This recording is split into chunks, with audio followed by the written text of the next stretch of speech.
Yes, my life.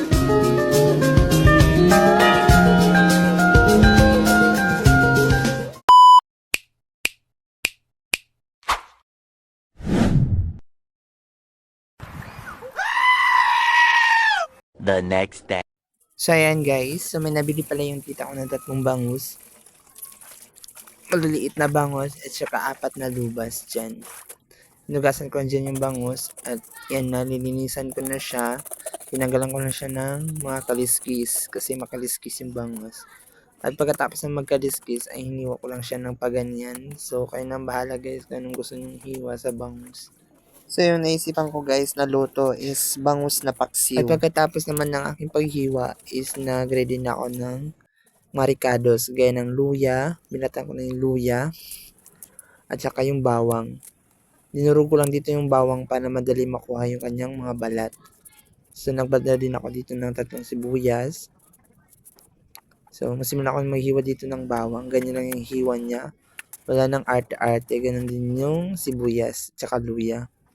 So, nilagay ko na sa kawali yung 3 mga bangus. Ayan, hindi ko alam bakit ko inisa-isa. So, ayan, nilagay ko sa ibabaw yung mga lubas kasi maliit sila. Tapos, naglagay na ako dito ng asin. Naglagay din ako dito ng paminta. At naglagay na din ako dito ng luya, bawang, at saka yung sibuyas.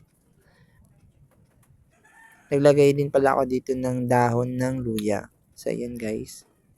Pampadagdag din siya ng amoy. Patanggal ng langsa ng isda. So, naglagay na ako dyan ng suka.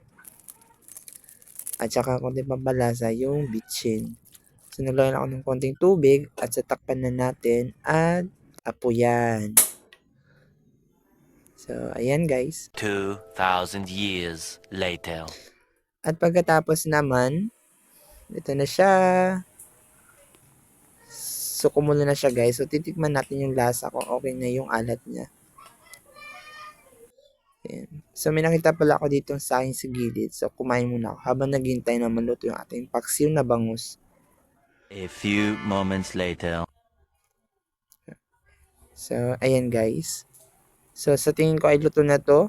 So, ready to serve na. So, papatayin na natin yung apoy.